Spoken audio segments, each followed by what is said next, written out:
Okay, Reggie, before we get into this week's questions, is there anything that you wanted to speak on or talk about before we get going? Just right quick, I wanted to tell the Geminis happy birthday this y'all month for all you Geminis. My son Trey is a Gemini, so happy birthday to you, young man. And also, I don't know if y'all noticed, I'm wearing a new Bomb First t-shirt. It's merely for the big guys. I've been getting a lot of complaints like, Reg, you fat boy, why you ain't got no 3X, 4X, 5X? So John went out and had these shirts made for the guys that goes all the way up to 5X. And all you guys have been asking me for the MOB t-shirts. Well, it's summertime now. So since it's summertime, we're going to wait and start the 4X, 5X for at least September, October next year for the MOBs. So other than that, not the MOBs, the Bomptons. But other than that, go to our website, check them out. At the below on Facebook, you can check out where all the t-shirts are for sale. And help support y'all favorite channel, Bomb First. Defro East t-shirts and the Bompton sweat tops. We appreciate y'all support. Okay. So on a segment that we did a couple of days ago, you did a warning to a couple of people. One of those was Whack 100 because of some comments he made about Keefy D. I wanted to see if you wanted to elaborate on that and kind of talk about whatever it is that he said and your reaction to it. Y'all niggas talking about? But nah, That I'm nigga got not a wrong book with it. out. He's finna go on trial for Tupac. Everybody gonna be looking at him. The book is already out, so I got my script. Nigga, Benny Boom already said whatever you want me to do. I'm finna go shoot the first 10 episodes to the You talking series. about? I'm about to bail out Keefy D and do my Okay. series up under his Nigga, shit. whack is wicked. Whack is wicked. Well, I might have been a little bit in my feelings at the time because I was just half listening to interviews on Clubhouse TV, and I had ran across something where Wacko was this. I just caught the part about free KPD, free KPD. So y'all know how I get when people was hollering free KPD. It's not that I want another brother in jail or anything like that, but I feel KPD once he started making a mockery of the Tupac death, I felt that justice needed to be served, and so that's why I get upset when people saying free KPD, and I know all the penitentiary chances that people have taken and also lost their lives during the back and forth that was going on between the South Sides and the mob looter guys. So that's why I take offense to when people hollering free KPD. Oh, but after listening to it and talking to Wack subsequently, he hadn't heard me make my comment. Called me, was like, Reg, I just want to let you know, man, I'm thinking about billing out Keefy D from, to get his rights to his book and, get his story out there because during the trial, that's going to be a big topic. And he said, I want to make some money off that.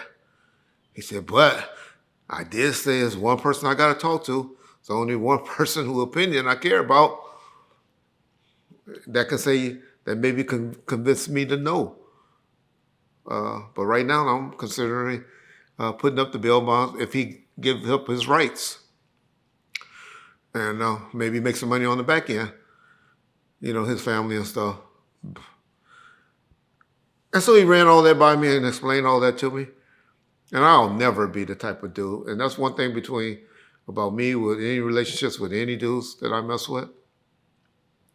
I'll never stand in between you making money, getting your bag. I believe that's what you're supposed to do. After serving God, loving your family, and then taking care of your family, and trying to get your health right so you can be here to take care of your family. Those are my top priority things in life. And so I'll never stand in the way of a man trying to be creative to make some money. So, me saying that, that's where I made the statement that there's going to be some problems between Wack and I if he's up there just hollering free Keefy D, not knowing that it was a business play. So we talked about it, and we worked it out. But if this be a campaign of promoting Keefy D and making him a hero and all of that stuff, I still have a problem with it.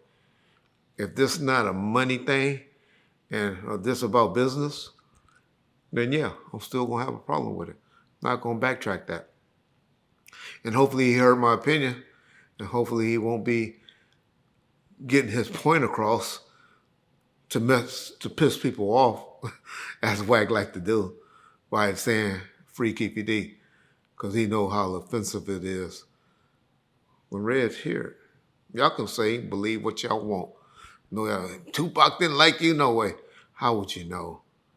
He probably was still in your daddy nutsacks. How would you really know? Have you heard anybody that was around Tupac that said that? When you get somebody that was around him to say that, y'all might get that troll, a new troll, Suge Knight maybe, might say that now because he loved picking up on stuff to irritate me. But nah, he won't, because he knows what's going to come out if he try to keep talking bad about Reg. Tupac community gonna be hating him after I get through with his ass. But anyway, let me get back on track. So, I'm like you guys when it comes to Tupac. We ain't gonna just play with him. We ain't gonna play with his name. Who else can sit and defend him if it's not us as a community? Who else? And so, people that want to always holler free Keefy D, out of just being malicious towards Tupac, then you know my opinion. You know Bomb First community and family over here, how we feel about the legacy of Tupac. And so it's not going to be tolerated here. You can take that somewhere else. Other than that, that's all I will say. But I know I catch a lot of flack. I know he catch a lot of flack. But Wack and I are in a good place. Going to be in a good place as long as he not really sincere when he's saying free Keefy D, when it's just all about, hey, let me make some money off of Keefy D. Because enemies, Bloods, Crips, our Mexican brothers, white folks, Jewish people, we all have made money out of people we really didn't care about, or made money with people that we really didn't care about. And so who am I to stand in the way of that man making a business decision? Hopefully it won't work out.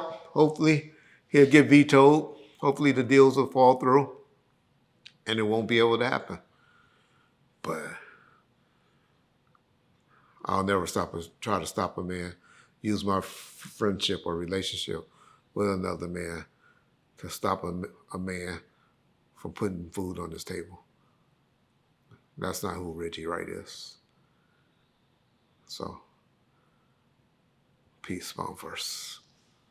So Reggie, since we last recorded, obviously the tape leaked with the hotel footage of Diddy and Cassie.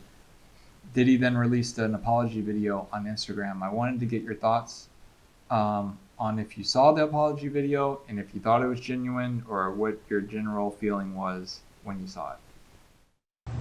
It's so difficult to reflect on the darkest times in your life. Sometimes you got to do that. I mean, I hit rock bottom, but I make no excuses. My behavior on that video is inexcusable.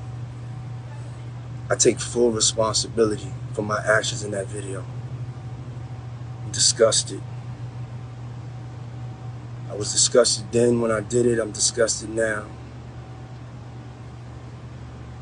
I went and I sought out professional help. I had to go into therapy, and go into rehab. Had to ask God for his mercy and grace.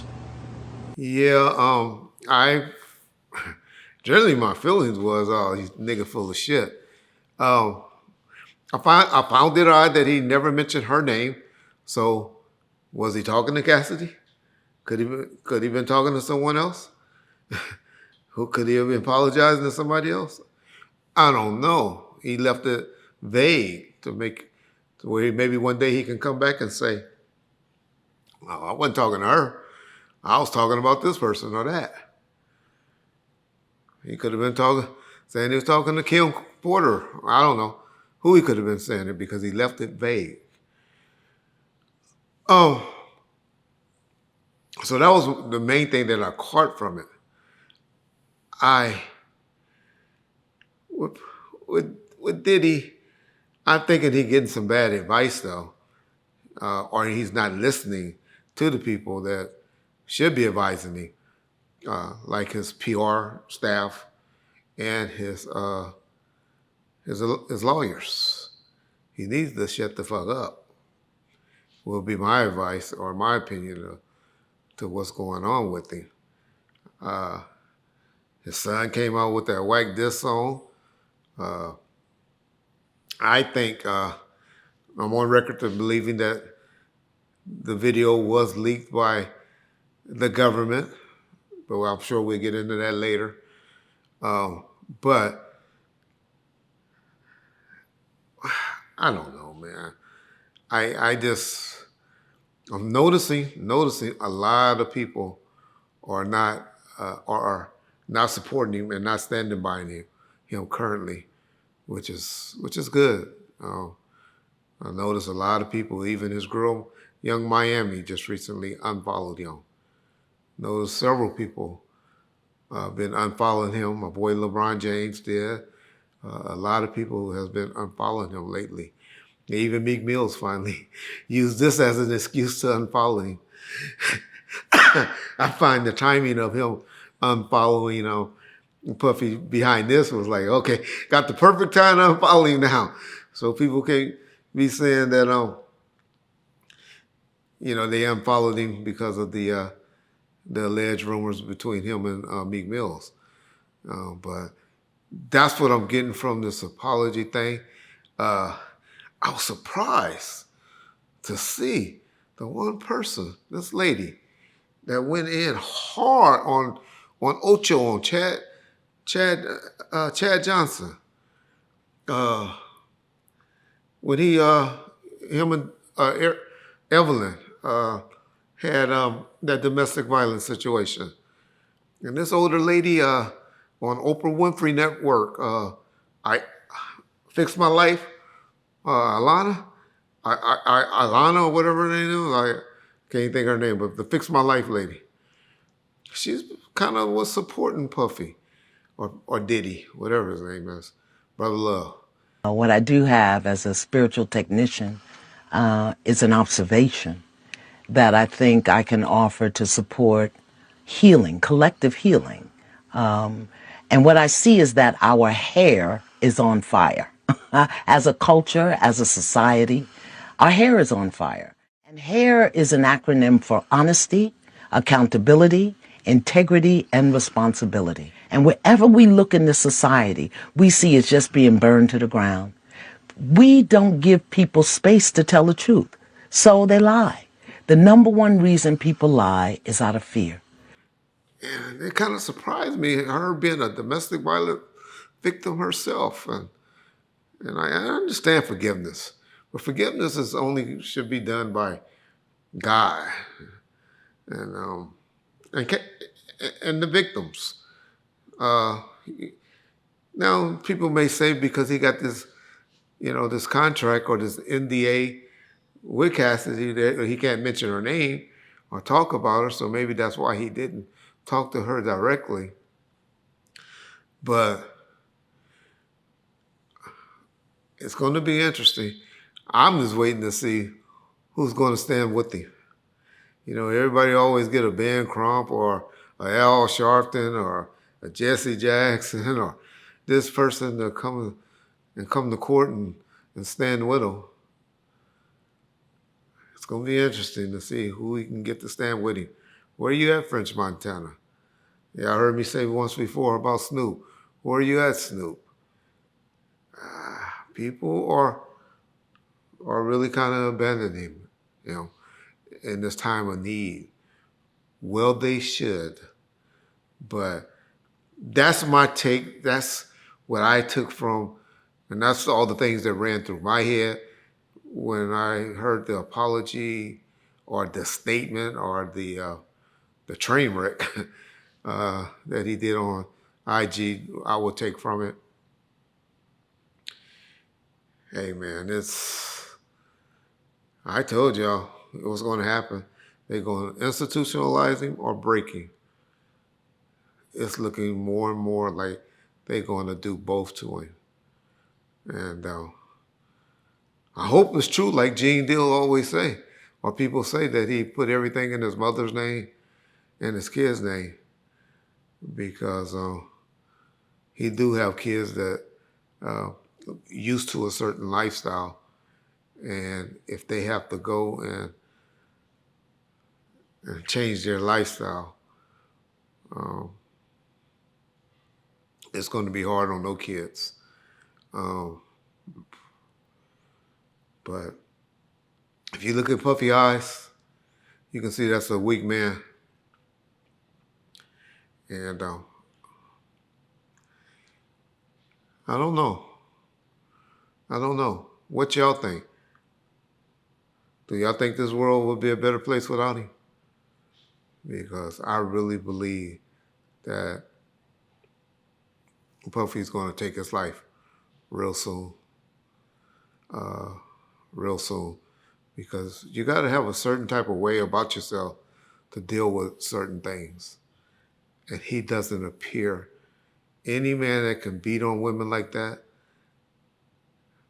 as Gene says, he heard, not saw, he heard that this man slapped his mother.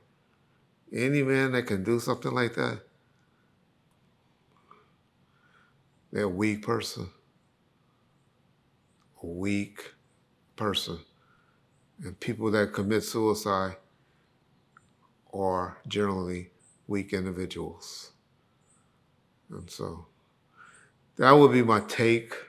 That would be the things that ran through my mind when I heard that alleged, I can't even call it an apology because he didn't address anyone.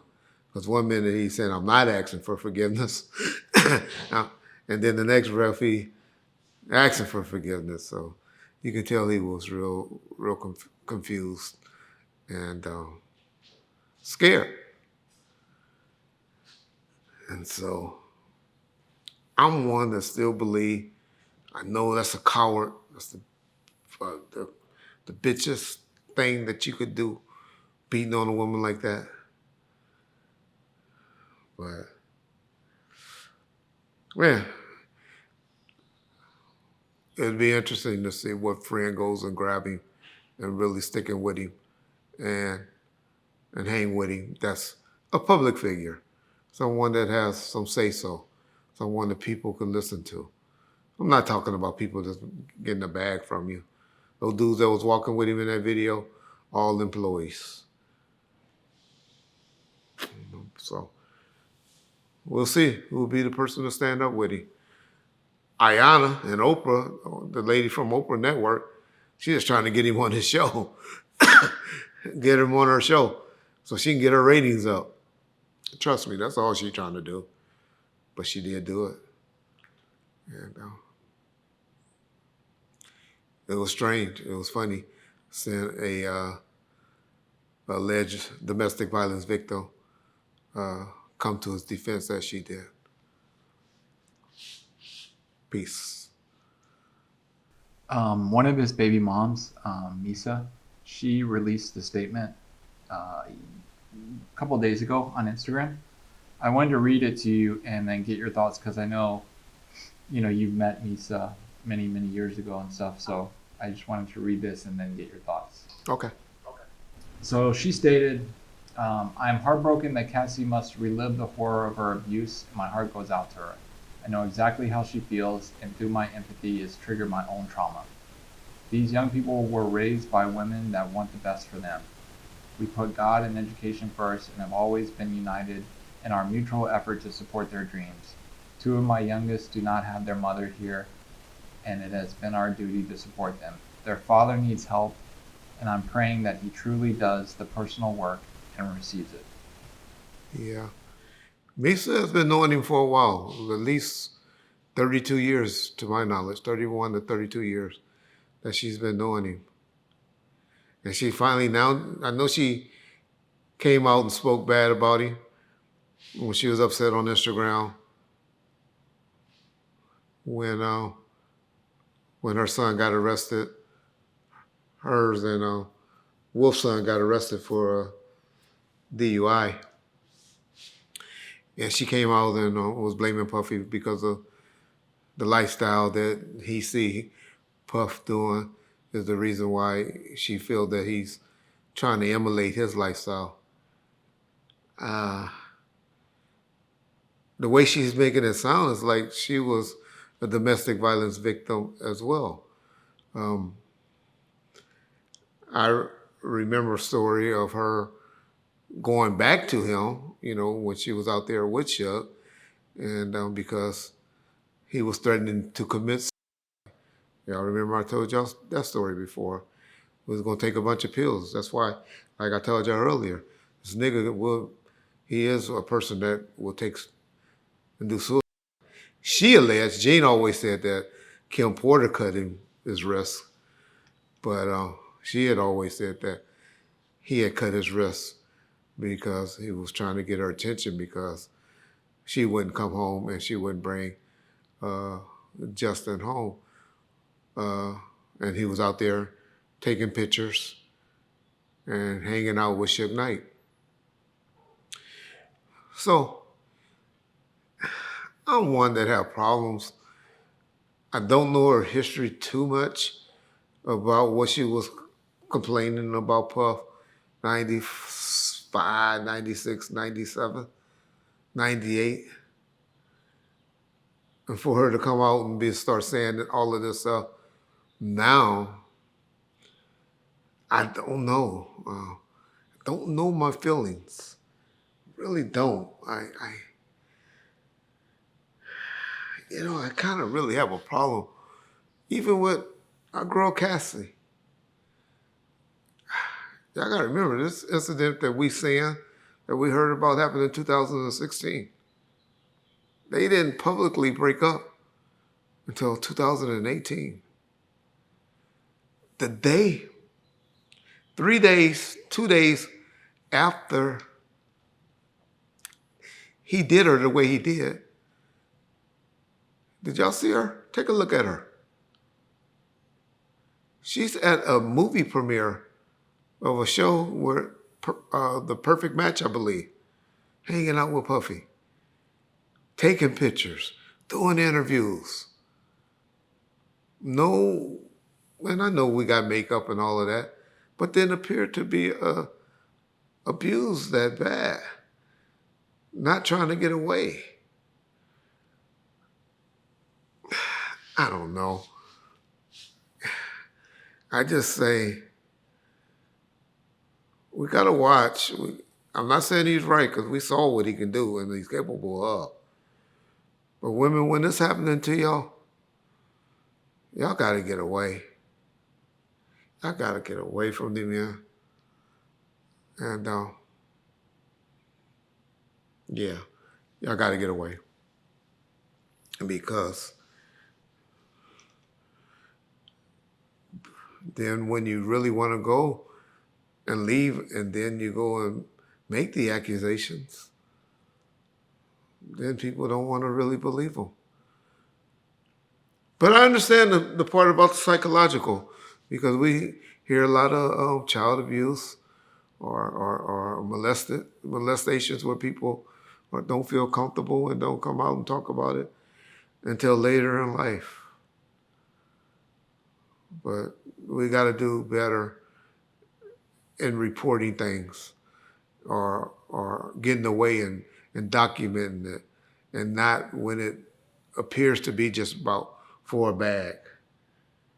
Because the way Cassidy described in her lawsuit, I know a lot of y'all reporting on YouTube, all you YouTube attorneys, that she said she had the tape in the in her lawsuit. Well, she didn't say she had a tape. She didn't say she had a tape physically. She said that she knows that that he purchased a tape. And then I know everybody like, she got a tape too. All of that is just that YouTube gossip stuff. But it's obvious she saw a tape, or because her recollection of what happened was spot on. She described everything to the T. But what happened from 2016 to 2018 when she decided to leave because she got caught cheating with his trainer, a trainer that he hired for her. And then so they officially break up. And then 5 years later, she decided to file this lawsuit. I don't know.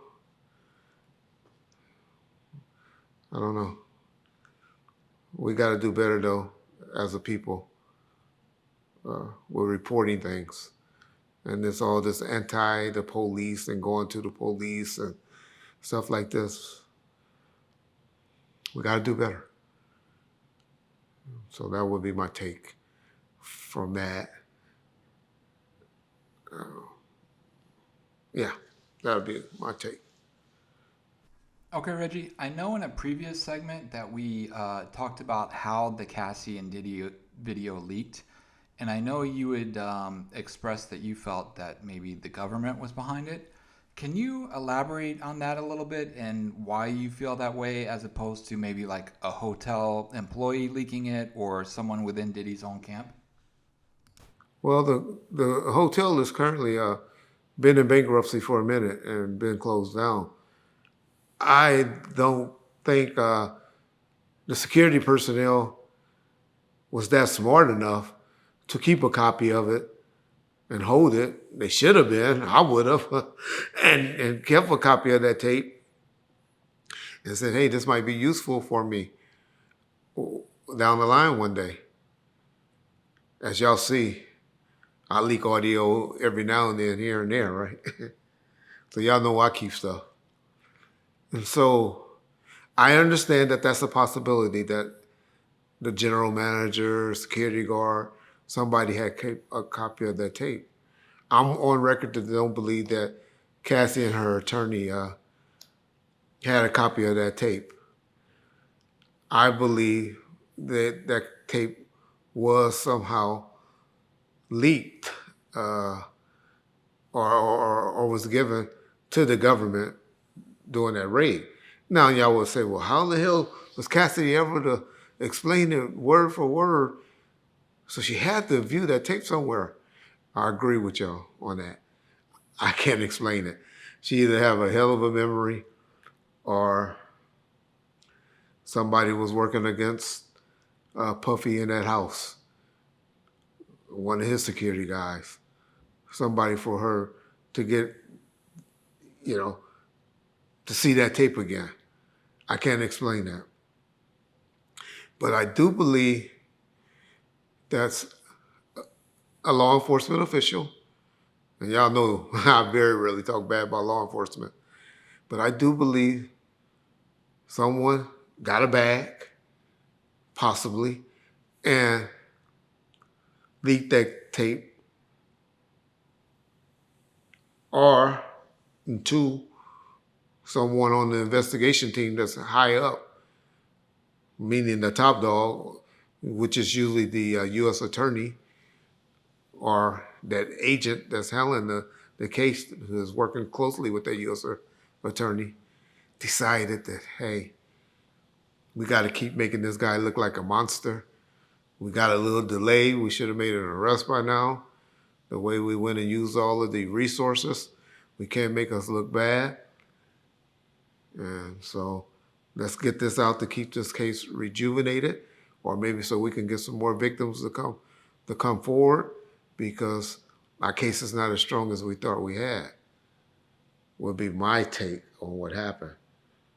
But I do have to acknowledge that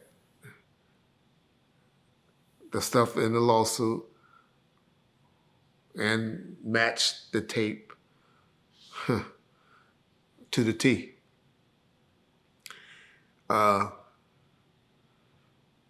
But Cassidy would jeopardize losing that $30 million, or her attorney would jeopardize his license if they knew that the only other person that had that tape was somebody that worked in that particular law firm. And that's how that tape got leaked. Because trust me, they have paperwork between the two. When that 30-something million dollars was sent over to her, well, that tape was never supposed to have been leaked if they had it in their possession. So that's why I believe if nothing happened in the next week or two, it was definitely the law enforcement that leaked the tape for whatever reason. And that may be just so y'all can be like, okay. Because look what's happening to Puffy. No one want to stand next to him. No one is supporting him. All his advertisement deals are bailing on him. And rightfully so. I mean, he got caught doing a coward move. Now, y'all say, well, yeah, you ain't, he ain't the only person that ever hit a woman and did this and did that. Y'all got to understand, kicking someone while they down on the ground like that, you don't do to a female. You barely would do that to the ops, to the enemies. Throwing a vase at them and this stuff is it's terrible to do to a female. It's terrible. It's hard to watch and to talk about the things that this young lady had to go through. The only problem I have, and I'll reiterate again, is I wish she wouldn't have hung around for whatever reason for 2 years after that happened. I got to really understand her mindset for that. And for you females or males, but mainly you females that's in that type of situation, get out of it. Get out of it. Y'all don't have to be in a situation like that. You don't have to take that. Do everything you can. You'll find out a lot of family members that you think really don't love you or don't want to be bothered with you.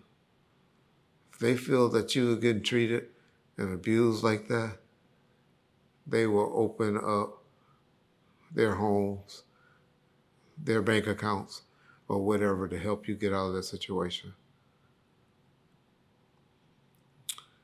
That would be my take. What do you think about the news breaking that 50 Cent has sold his documentary series, Surviving Diddy, to Netflix? Man, I hope I never have to go to war with 50 Cent. That dude is a troll. That dude is he's the best. He's the art of war. He know how to go at it. But the way I understand it is he sold the rights, right, to Netflix. He had a bidding war, and he sold the rights to all the different streaming companies that wanted to do it. It's going to be interesting to see what he gets. He can only do what, reenactments from the lawsuit. He can't get Cassie to talk about it. Trust me, Cassie can't talk about this publicly. They might can get law enforcement might can get it, get her to talk on a jury stand or witness stand, grand jury or something like that. But just to go and do interviews, she can't do it. She probably can't even mention the name Sean Combs or any of his family members. Talk about anything. So is it going to be Misa? I doubt it. It's hard for females that have kids by men to do these, to talk bad about their father, no matter how much of a douchebag he is. And so, who's going to be the survivors? Is it going to be Little Rod? He's going to get his bag eventually. Trust me. And he going to have to sign, an agreement not to talk about it publicly. So I think it's just 50 jumping the gun, wanting to be a hell of a troll, and him being like me, very, very vindictive. I wonder if 50 a Leo like me. I got to find out his sign because I swear me and him have the same traits. But I don't know who would be the victims. We know a young Miami, she finally done broke away. Saw that she unfollowed him recently. Misa, we know Kim Porter and her book. If you can get a hold of that. I just think a lot of it's going to have to be reenactment. Or maybe our boy, because I know he likes Gene Deal and Gene Deal like him a lot. Maybe my boy Arthur Dialogue about to get rich and he licensed a lot of his footage from Art's channel. Or Mark Curry, whatever, he said. I'm just wondering where they're going to get the footage from. Who are they going to get to speak on that? Did 50 find the male escorts? Or is it got to be just reenactments from the different lawsuits? And there's a new young lady that came out and filed a new lawsuit recently. Maybe it'd be worth her while just to tell her story and not, go through with the lawsuit, or at least sign an agreement and just demand. I can't sign an agreement saying I'm not going to talk about it. The issue is we want to see the people, like we did on the Surviving R. Kelly. Y'all saw parents. Y'all got Art to talk a little bit. Y'all got, R. Kelly to talk a little bit. Y'all got footage of things that had happened. It's going to be interesting to see what 50 can pull out to really make a good showing. Because that shit that we saw on Tubi, a lot of people who saw it thought it was good. But I didn't. I didn't personally care for it. But even though fucking TMZ, we'll be getting contact real soon because we just noticed, John and I just discovered that y'all did use some of our footage with WAC 100 on that show, and y'all ain't contact us. Y'all know y'all can't be licensing stuff without, or putting stuff in TV shows without it getting licensed. So that's where I think 50 gonna go. He's gonna go to reenactment things from reading things. And are y'all gonna be happy with that? Are y'all gonna want to see reenactments, or are you gonna really want to see live footage, live interviews? That's going to be a challenge. But 50 got the resource. He has the writers that can put it together. And I'm sure he's going to make it good.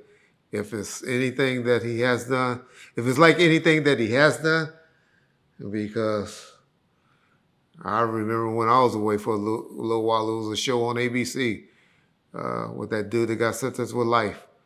And we used to sit around the table watching that, waiting for that to come on every night, or Monday night or Tuesday night, whenever it came on. And so everything, it didn't come on or get a second season, but everything he has touched, I love The Power, I love The Kanan, I love BMF. It's not too much that he hasn't done as far as TV series that I haven't enjoyed. And so he would be the perfect person for it. It'll just be interesting to see if he'll be able to, or how he's planned to attack it. Yeah. All right, Reggie. I know we did a segment recently where we talked about Adam22 and him talking about the changes over at No Jumper.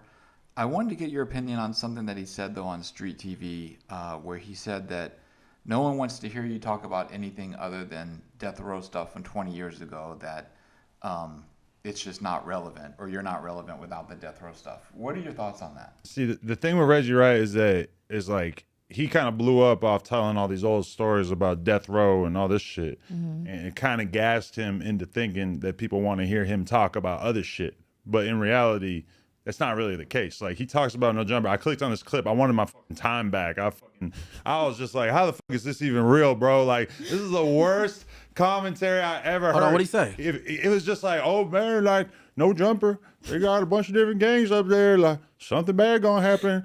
One of these days, something bad gonna happen. Look here, I tell you what, it's just like, bro, it's giving old man sitting on the porch, and it's just dry as fuck. We want to hear you talk about Suge pissing in somebody's face. Well, I would love to only sit up here and tell death row stories and music business stuff. I'll be honest. I would love to only be able to do that. But those get repetitive after a while. And to be honest, we don't do well with the music stuff. We get, we have a fan base for it, but we don't get a lot of people that would like to view it. But I think he must want me to sit up and down there. I swear, the few times I listened to him on his show, all he talks about is something about an asshole, either his asshole or some transgender asshole that he wants to go in, or for someone to go in his asshole. And so that's what he want me to sit up and talk about. I get his point. I know about death row. He knows about getting fucked in the ass. And so maybe that's why he just talk about getting fucked in the ass all the time. But taking that, I would say the only thing we want to hear about from him is riding bicycles or allowing your wife to get fucked by other men. And how one day your kid's going to see this and see that daddy had no problem with it. Daddy allowed it. Daddy encouraged wifey to go home, to go get fucked, and then come home. And so then if I can only talk about death row stuff, that's all he should be able to talk about. That ain't all neither one of us want to talk about. He said, I don't get any views or anything. Well, that's because he don't know much about me. And by his admission, and I understand he don't know much about me, he tried to play it like he didn't know anything about me when he brought up what I had said about Mac 10. So I don't know if you know Reggie Wright Jr. Yeah. He had a video come out the other day where he was like exposing what really happened in the West Side Connection breakup. And it was pretty much the same story that I've been hearing for years and years, which is that I didn't hear it. What did he say? it's basically the same shit that we've always heard. About a year ago when him and Mac 10 had that interview. come to find out everything I said about the West Side Connection group and what really was the root of it, Mac 10 never denied. And it turned out that later on in interviews that what Reggie Wright said was true. But I'll show you a few videos that's not death row related. Just a few that did major numbers. Here's one right here. When I talked about some LA stuff that went on with Shaq. Those numbers did okay for me. That did okay. Here's one. When we talk about Keefe D, my numbers did okay. Here's one when we talked about P. Diddy. My numbers did okay. Here's the one about the West Side Connection one that I talked about earlier that did okay. Wasn't Death Row related. Here's something where I talked about Jamie Foxx and Tyron Turner. Had nothing to do with Death Row. They did okay, right? I can go on and on and on. But y'all tell me, really, seriously, tell me who tapes 2 times a month, 3 times a month at the most, post something up every day,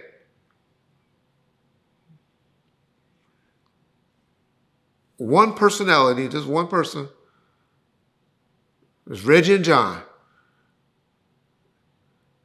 that do better numbers than us. I'm not talking about the channels as a whole. You know, go and pay a guest to come and do this. I ain't talking about that. I'm talking about just one person that's talking every day, but don't take daily. I'm not comparing myself to a Hassan Campbell and all of them who goes on and do streams or I don't even think Star Report do them daily. I ain't talking about stuff like that.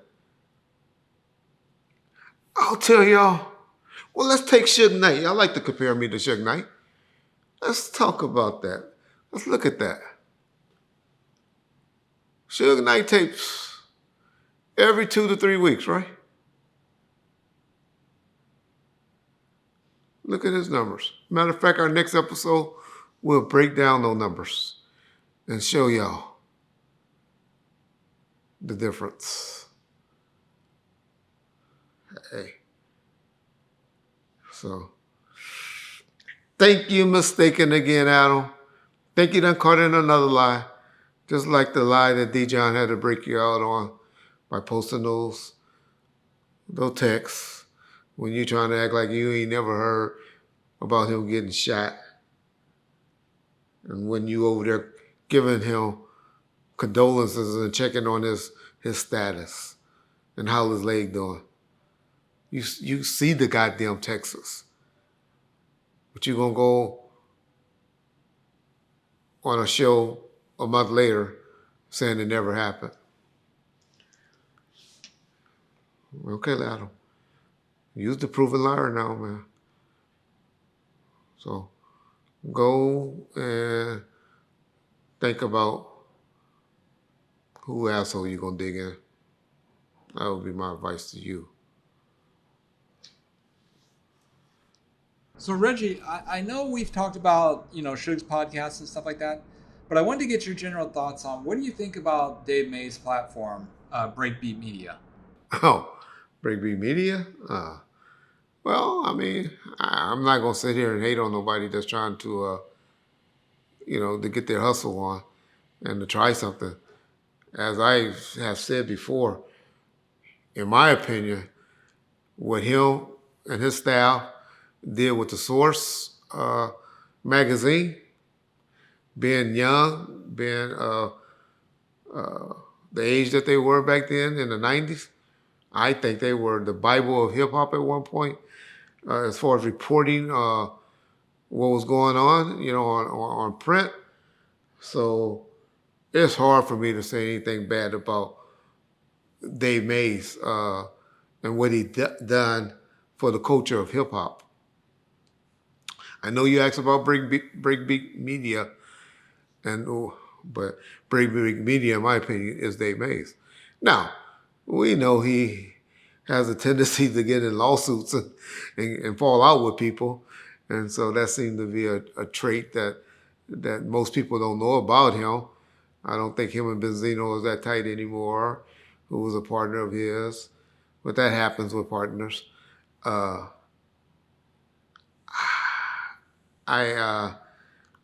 know him and Marcos finally split ways. He done gave Marcos all of his interviews that he owed him. And so, yeah, you know, that had did okay for him. The young lady that's on their show, y'all know I was a fan of how she was talking and what she's talking about. But these people do, you know, 60,000 to 100,000 on 30-minute episodes, and they only tape once or twice a week. You can't survive off of that. I know you'd be like, oh, well, you only get 25, 30,000 or whatever. But I do that every day. Sometimes twice a day if I decide to put up 2 videos. So you can't compare that because all in all, you get paid by everybody when your different social medias, meaning Facebook, YouTube, Instagram, Twitter, all of that you post the same stuff that you do up. You just break them up, but you get paid for them by the views once a month. And you just total them all up. And ours always anywhere from 2 to 3 million. So we'll just talk about Suge Knight, because everybody seems to always want to compare collect calls to Bomb First or Reggie Wright, more so Reggie Wright. Oh, well, he blowing y'all the water. He doing this, he doing that. Well, initially he was having a good run. He was having a good run. He was doing about 500,000 on a 30-minute episode every 2 weeks. So that's $1 million. That's only $1 million, right? I told y'all we do 2 million to 3 million. That's when they were hot. You look at his last maybe 3 or 4 episodes, he can't even crack 100,000. I think the last 3 that he posted haven't even cracked 100,000 yet. And so my point is not to hate about numbers and all of that. My point is you got to be more consistent, Dave. Y'all got to get this, because I know what's happening.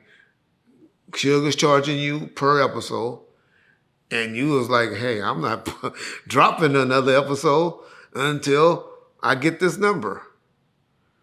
But y'all got to come up with an agreement. Y'all got to come up with some type of agreement where it can be consistent, where the fans, because they want to hear from Suge. They want to hear Suge. They don't want to hear Suge with all his bullshit and his lies. I want to hear his lies because I can expose them and break them down. Because I remember how Groupie and everybody was making videos about, oh, Reggie Wright stole Suge Knight building. As soon as I bring paperwork and evidence, I ain't heard a peep about that. Peep. But my point is, gotta just come up with something where y'all could come up with an agreement where everybody knows every Tuesday, every other Tuesday, every Saturday or something, that episode is coming out so people can see it. Not every, 10 days, 5 days here, 30 days, 20 days, and dropping it. That's the problem. That's what I see that they're doing wrong. And I would love for them to address some things that I think he needs to address and not be so vindictive. But vindictive is not a bad thing, especially because it gives content for me. Make us be able to to show you a liar, expose the real Suge Knight, because everybody thinks Suge Knight is this, Suge Knight's that. All I ever defend Suge Knight on that he didn't cheat nobody like y'all think he did. But Suge Knight got his bitch ways. Got his bitch ways. And I'm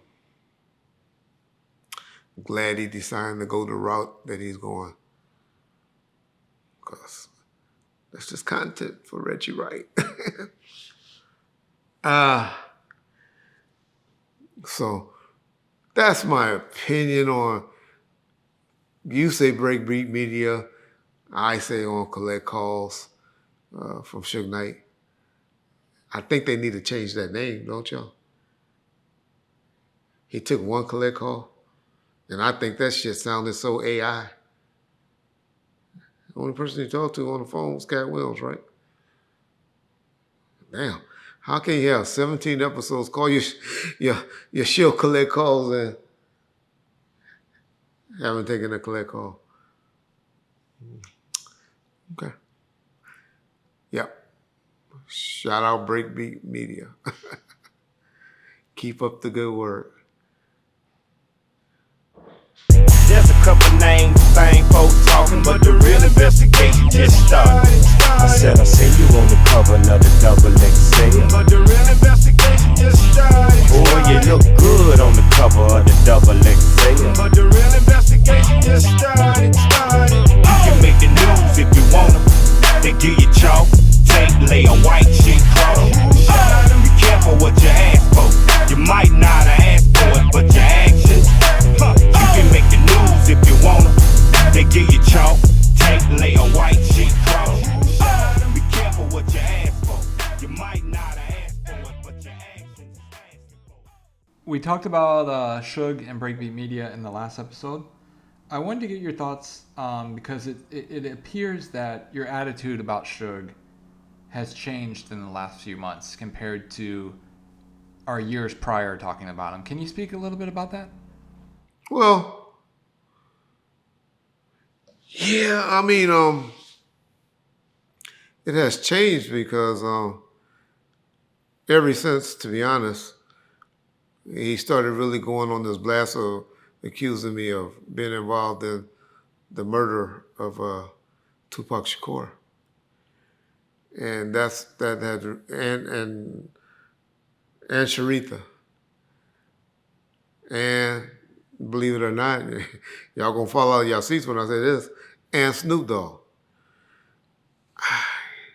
For the life of me, I don't know what's his reasoning for being on this big campaign about that. And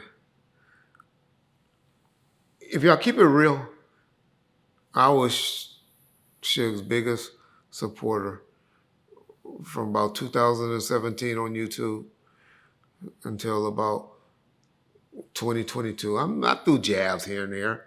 That's Reggie and Suge. Anybody that knows us, we're going to throw jabs at each other.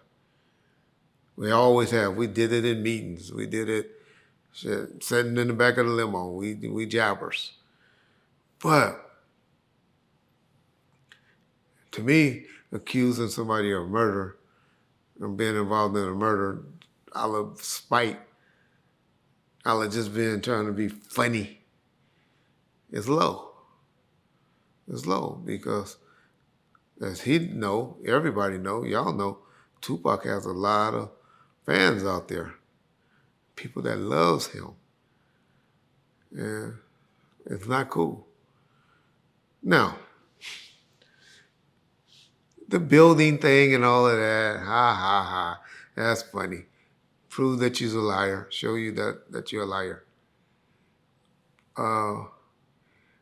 Don't think that he cared too much about me signing with Whack 100 on some things and also signed with James.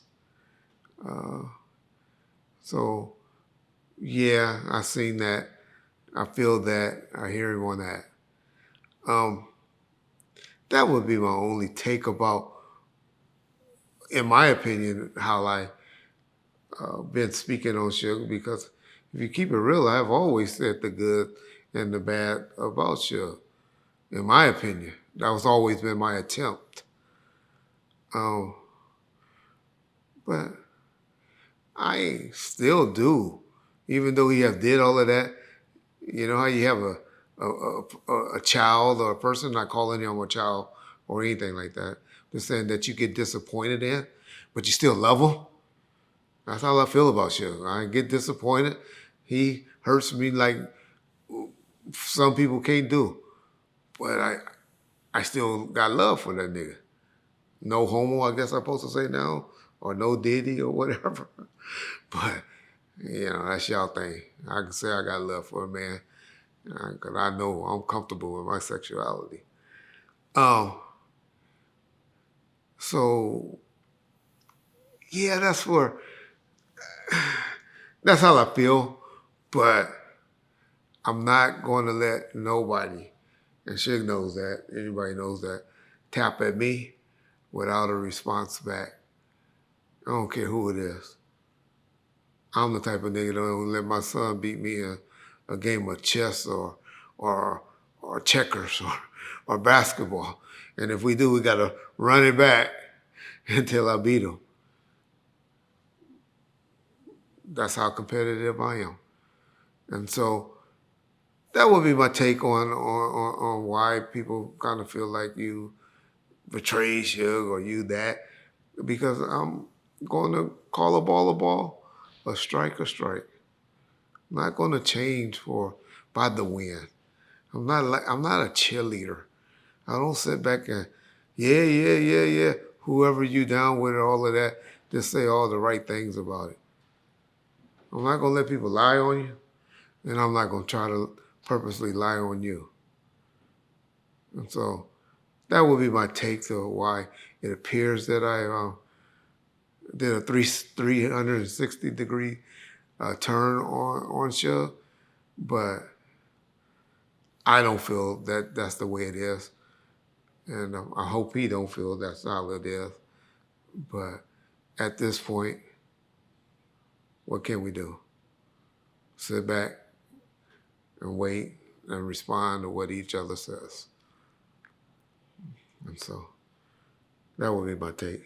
Okay, Reggie, so on our last taping, we briefly touched on MC8 and Norm Steele being on Drink Champs, them talking about the DJ Quick situation and all that. I wanted to get your thoughts on, in particular, what Norm said in regards to Gangster Chronicles. Yeah, I heard that. Matter of fact, I'm gonna have you play this part. Yeah, it was originally three of us. The first episode, it was me, myself, and two other cats, right? Okay. I had the idea maybe a year and a half before we ever even put it out. I said, man, I'm gonna do a show, put together a podcast. And this one, it wasn't 50 million motherfucking podcasts everywhere. It wasn't nobody. Right. And I said, this is what we gonna do. So I put it together, right? The Gangster Chronicles, I'll tell you who it was originally was gonna be.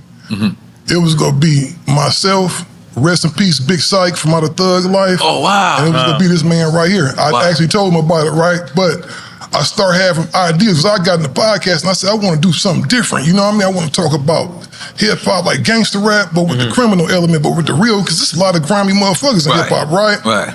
So it was me and them two cats at first. We knew one of them was going to jail. One of them had just got a case, so he was gonna be going to jail in 6 months. I didn't want to be on the show, really. I had plans to open up a whole network. I had a homeboy that worked for CBS out on the West Coast, and me and him had been talking about it, so I was just going to get my... Wow, we did that too. Go ahead. Yeah, I was going to get my Suge Knight. That was just when y'all came in the podcast. I was just going to get my Suge on with the podcast, because I said, this the new motherfucking record deal. I said, I'm about to jump on this shit before all these other niggas find out about it, right? Early, So we get to doing that, man, everything is cool. And I say I'm gonna bring this one cat in because he's kind of like got the sociologist thing going to where he study gangs and shit like that. So I bring him in. Who, Alfonso? Yeah. We start, don't even say no more. Okay, because he's a weirdo. I didn't know he was a part of the show, though. Yeah. I thought he was just a guest. Yeah. I put all three of them cats together, right? Right. And so I had a thing you going. fucking me up right now. I didn't know that. I had a thing going, right? And so I'm going to tell you something that success breed for weak-minded motherfuckers that ain't used to shit. They start thinking they the reason for the season, right? So dude, one day, one of the homies told me, I'm gonna say his name because he's a cool motherfucker, James McDonald, right? Okay. James is a loyal motherfucker, dog. Them other two motherfuckers that left, I didn't give a fuck. I wouldn't have pissed on them motherfuckers if they was on fire. Not like that, but Yeah, I know you know what I'm saying? It's like that. You know what I'm saying? Not like that, but like that. He was a good dude, loyal ass dude, right? And but when the allegations, they're speeding up, when all this stuff started coming out, man, we still in Los Angeles, dog. It's a certain code that you gotta live by if you're from the streets. And when those allegations came out, I just couldn't associate with the brand no more. It's like you can't be a show, even if you're talking about gangster rap, you can't be a show talking about you the Gangster Chronicles and this motherfuckers don't probably cooperated with somebody. Not saying that's what he did or didn't, but those what the allegations were. So I had to distance myself and keep it pushing. But I was always thinking about bringing them in because the other dude was tripping. Like he thought he was just a king. The gang specialist? Yeah, the gang specialist. Okay, gang intervention dude. The gang specialist. Let's hit y'all with a few facts. So in Norm Lion, no, he's not Norm, he's Shrek. Told y'all that motherfucker name is Shrek. So in Shrek's mind, he introduced me and James to each other. That's what he said. Y'all can go back and listen to it. He said he put us three together, meaning me, James, and Alex. Y'all know that's. Me and James been knowing each other over 50 years. I told y'all how that went down. I knew I was going to jail. I'm the one that suggested James. Y'all know how I was over here at Bomb First, how I was slowly bringing James over and getting him on Vlad's show, Art's show, Bomb First, and brought him over to Gangster Chronicles, he and I together. Norm tried to make it seem like he was on the very first episode and all of that. He wasn't. He tried to make it seem like he's the one that came up with the ideal, how he wanted this guy that was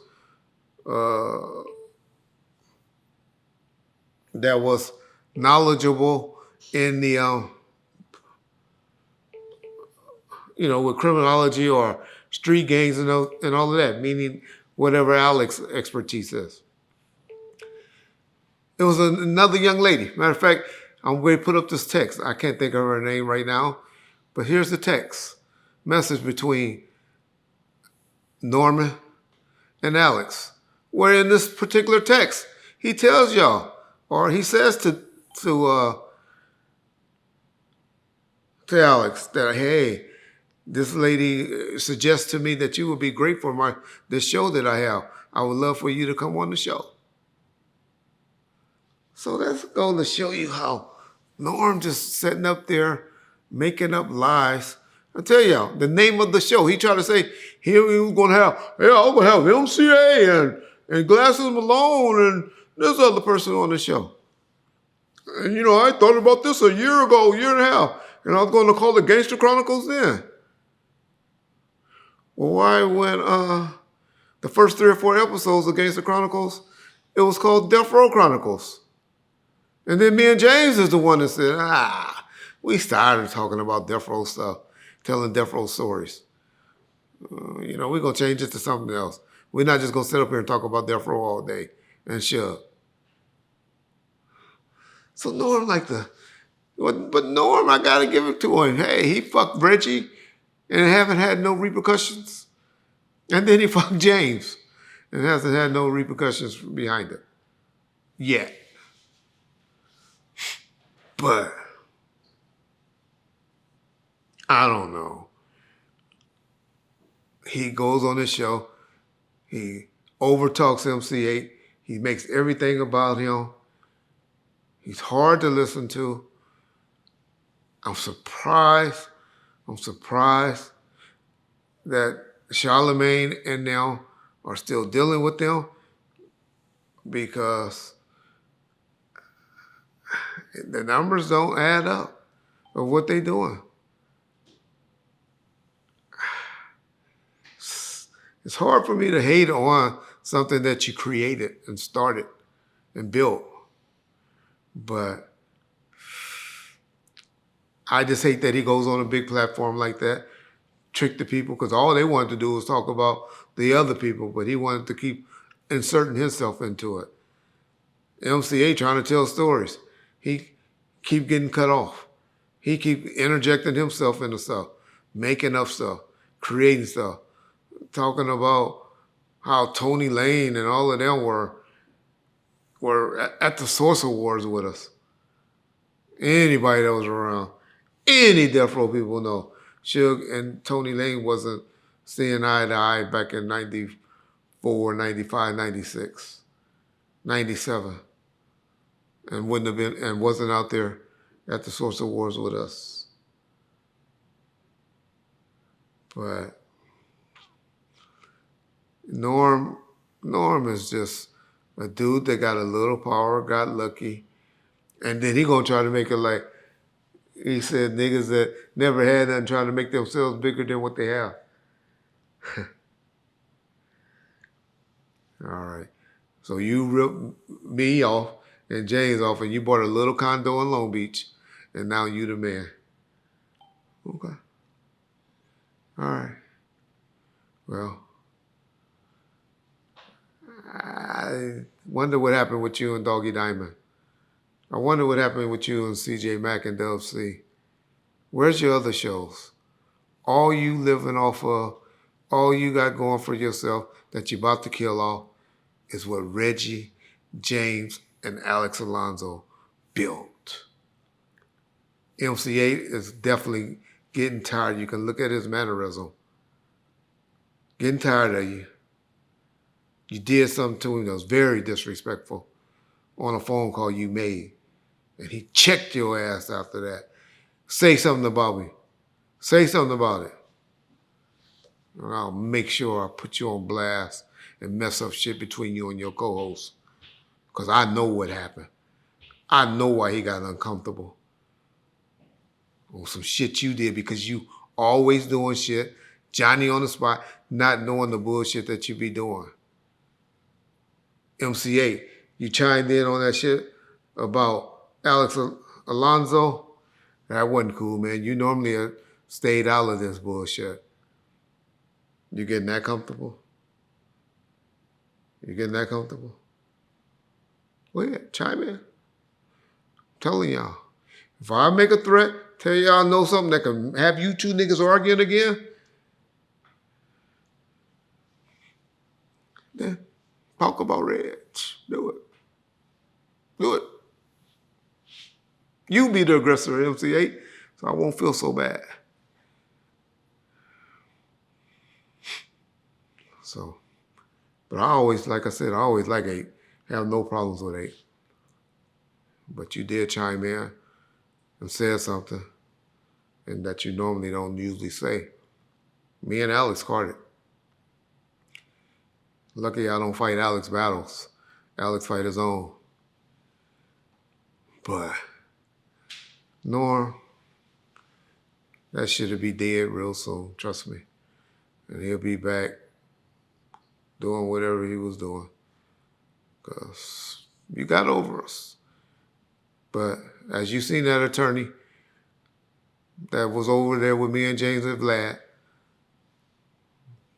he called me this week like, all right, I'm ready to take that case that y'all wanted me to take. Ready to deal with it. So you'll be getting contact real soon, bro. You and and Charlemagne. That's the main person we going after. Charlemagne the God. That's where the money is. But we'll put a lien on your little condo in Long Beach as well. So, yeah. It's check time, Norm and Shrek. Peace. Reggie, what do you think about people online saying that now that that video of Diddy has been revealed, that they should reopen the Kim Porter case, that they all think that there was suspicious things with that. Do you subscribe to that or no? Well, I never known that there was a case open. I just thought she died from some type of health issue. So I never heard that there was a case to be open. I'm sure the coroner report, they had to have a coroner report on a person that dies that's not under doctor care. So if there was anything to that, you know, it would have came out then. Now, if y'all talking about investigating the coroner and people like that, you know, that may have taken a payoff to cover up some stuff. Yeah, I don't watch all those CSI shows and shows that believe in all the conspiracies and stuff like that. So I think that people that are saying that are just people on YouTube wishful thinking. I'm not saying it's a bad thing, but that's not going to happen unless they find out that there's a coroner or they find out that there's some type of drug that Puffy has that can hide all of the illness or the sickness that people have been having that's been around him that has got sick, you know, like Al B. Shore, or that has died like Kim and other people that has died. I'm not one that's believing stuff like that. I don't think. I'm not going to sit up there and say that the government or anyone's going to be opening up any case or reopening up any case, because there's no case to be reopened other than maybe some medical reports. So people that's saying that, they doing that to get y'all to click, or two, they doing that just because they don't know any better. And so that would be my response about people that saying, reopen the case. Well, reopen what? There has a coroner report of why she died, how she died, or what they suspected of her dying. So if you're saying investigate doctors and blood work and all of that, then okay. But there's nothing like that's going to happen, you guys. So when people putting those clicks on y'all or those things or those titles on there, just be leery. I can't tell y'all what to watch, what not to watch. But I just try to keep it real over here. We just try to, you know, tell factual things that make sense, not things to make you go, There's enough of those conspirators out there. You know, you got Charleston Whites. You got, hey, that crackhead. Crackhead is wanted. She get picked up yet? I forgot all about old Sister Jack. Baby, she trying to tell everybody she in L.A., trying to throw everybody off from Vegas. But I'm hearing she having a party around the 4th of July in Vegas. Okay. But anyway, people like that, you know. Diddy's not going to jail. Wanna know why? Because he doesn't intend to stand trial. Why would he sell his tapes on the dark net? Is he protecting people, or are people protecting him? Oh no, he's selling it because he needs the cash. The last freak off tape that just got sold on the dark net, which I know because I monitor, went for $500 million. Yeah. Y'all go listen to them. They very entertaining. But if y'all want to know real, factual things or things that make sense, that's not just talking out of the crack of your ass, then y'all come over here. But y'all want to hear all of that, what the people want, what they want to hear, what they want me to say. What can I say to make them? Oh, I forgot to ask the question. So has she been arrested yet, y'all? We got to find out. Has she been arrested yet? Did y'all hear that scammer? What she did? Stealing a U-Haul truck and using people's identity and all of that stuff. Well, she wanted in Grand Prairie, Texas. Now, I hear there's a little reward for her arrest. So if any of y'all see that bald head, any of y'all be like going to transgender clubs and stuff, y'all probably bump into her. then if y'all see Jackie out there, there's a little reward out for her arrest. So, yeah. But Edie did a segment on his YouTube channel where he kind of talked about the Hit 'Em Up song. And he went into a story, I think we talked about it a long time ago, but I could be wrong. But he went into how when Dre heard it, he wanted to be involved with it. Did you hear this segment? And do you have any thoughts about the whole history of Hit 'Em Up and Dre wanting to be involved? well, people will be like, well, goddamn, Hit 'Em Up didn't come out until June or May of '96. And we thought Dr. Dre left in February of '96. So how could that be true? Yeah, well, I know all you real Tupac fans know, but the casual listener, that would be like, well, that would drive me crazy, right? Well, to be honest, Hit 'Em Up was done in this form, the first version in like October of '95. Cause niggas talk plenty shit. So many chicks, I fucked your bitch cause I'm true to this. Witness the heat, you talk bad about a nigga when I got blasted. Hope you made a little money by the front lasted. Heard they call you Big Papa, nigga, how you figure? Cause to me, you always be a phony fat nigga. I can't be copied even when I'm Versace, nigga, you run a rough. Scared as fuck, the guns are bust. Now niggas stuck, I got all this to player haters but fake. You bitch niggas getting blown away. You throw side down, spin from rap, baby. So you and Fluffy yourself. Now that's crazy. I got your ass in my sight. Niggas dying tonight. We screaming West Side for life. And so that's the time when when Dr. Dre heard some lyrics and some stuff, and he wanted to be a part of it, and he wanted to hear it, and he wanted to to work on it. Hopefully, John will be able to put it somewhere on his IG page or something like that. For those of y'all that haven't heard both versions, if y'all want to hit him up, I know we can't play it on YouTube because of some issues, but there were two different versions.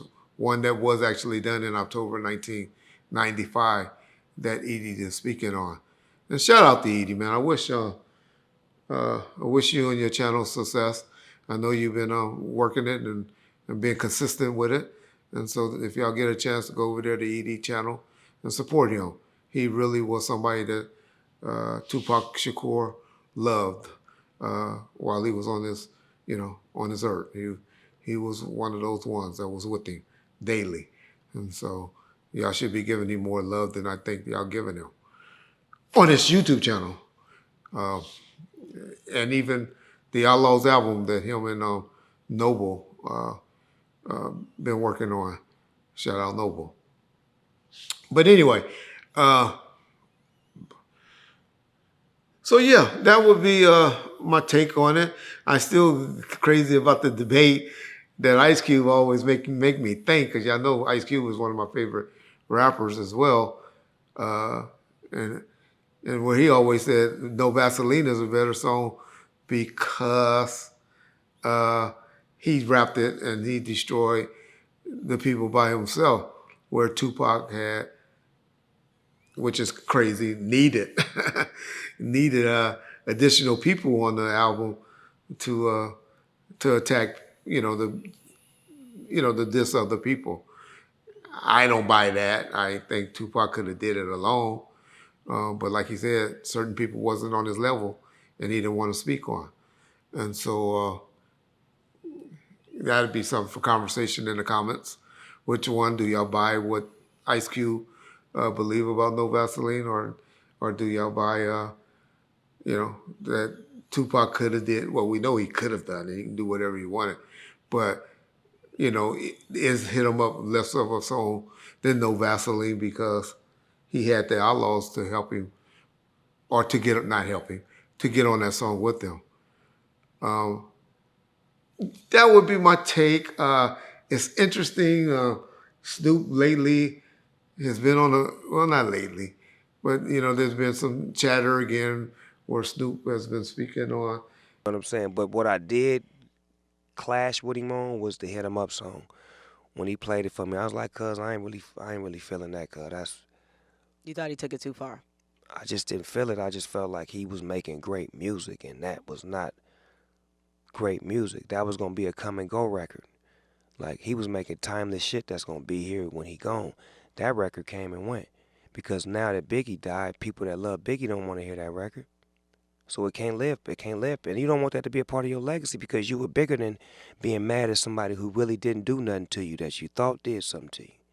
And talking about how he didn't think Hit 'Em Up was it was just it wasn't a timeless song. It wasn't a song that was going to be forever, which that show you how could he say that in 2023 and Hit 'Em Up is still one of the best songs when you go in the club and listen to. I don't know what Snoop meant by that, and how he didn't like the song and all of that.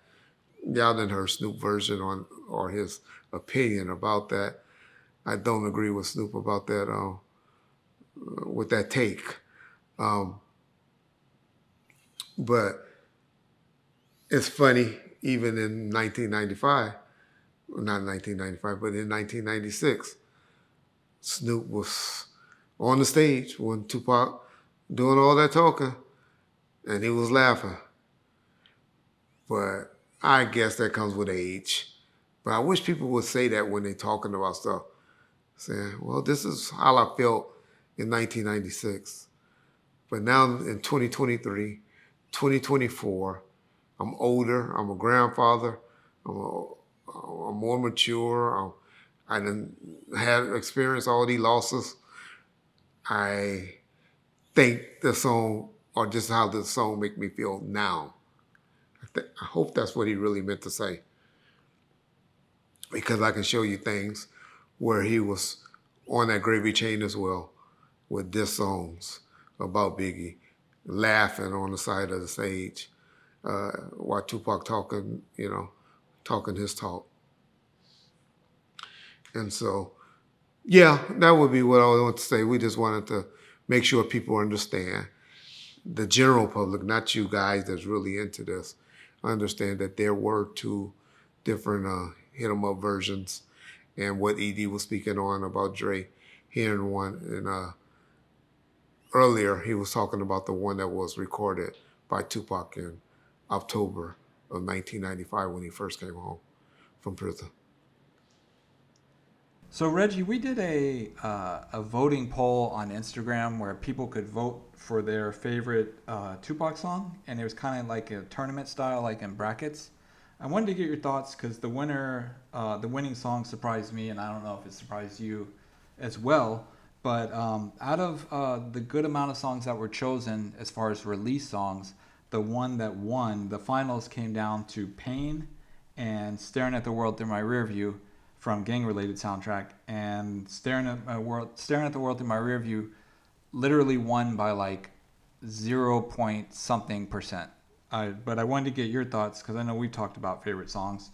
But do you feel that's one of his best, as like the Instagram audience did? Was that just for 1997? Yeah, maybe in 1997, but I know Pain was done in, 94. So I guess that to answer my question, I think you've been letting the realest just vote as many times as he wanted. There's somebody that just loved that song that just kept voting or something. Hopefully you had a limited amount of time you could vote. But either the realest or, and I know that was one of the realest favorite songs. So either the realest or the producer of that particular song was the one doing all the voting. By far, those two are not the. Pain couldn't even make the soundtrack. It didn't even make the soundtrack of that it was originally recorded for on Above the Rim. And Staring Through My Real View Mirror was gang related or Gridlock? Yeah. That was gang related. And yeah, it ain't like y'all ran out and bought that particular song on that album. I mean, if you was talking about changes, California Love, I love most of the stuff on Machiavelli, like White Man World or Hearts of a Man by DJ Quick. I can agree with you. Even the commercial songs like I Get Around or or keep your head up. Shit, 4 songs, any 4 other songs that was on Me Against the World, from Dear Mama. Let me tell you the songs that were on it, Reggie, and then you can say if you agree or disagree, okay? And I'll make it quick so the segment isn't too long. But the songs that were up that you could vote for were Staring at the World Through My Rear View, Hold Your Head, To Live and Die in L.A., Troublesome 96, Me Against the World, Ambitions as a Rider, Holler at Me, Dear Mama, Changes, Blasphemy, Unconditional Love, Pain, Picture Me Rolling, Against All Odds, Hit 'Em Up, and So Many Tears. Well, Hit 'Em Up, Ambition of a Writer, and Changes would have been my top 3. Those my top 3 from that list. But like very, very spot on, because the semifinals was Changes against Pain, and then Pain made it to the finals, and then Ambitions as a Writer up against Dear Mama, and Ambitions as a Writer won, and that in the semifinals went up against Staring at the World Through My Rearview. So you're pretty close. You're spot on. But yeah, to your point, California Love wasn't on here, and a couple others. But there's so many. How are you gonna? It's hard to narrow down. But yeah. But also too, real quick before, sorry, I didn't mean to cut you off. There's gonna be another one that's gonna have more options. That's gonna be the best original version of a Tupac song. So the version that got remixed when it got put out. What the best original one will be. So we'll see. Yeah. So how was people able to vote? Because I swear I did not see this at all. Oh, yeah. It was just on Instagram to where there would be a post that said vote now, and then you would go to stories, and in stories it would be each bracket where you would vote Stare at the World or Hold Your Head, and then the next story would be vote which one you prefer. To Live and Die in LA or Troublesome 96, and then so on. So it was really just on Instagram, and it was really just through Instagram stories. Okay. Well, cool. Well, I think I need a limit, because you know how certain people are when they stern about wanting something their way. We got some people that'll vote 1,000 times and mess up our thing just because they like it that many times. So if there's some way where we can limit where they only can vote once or twice, I think we need to look into that.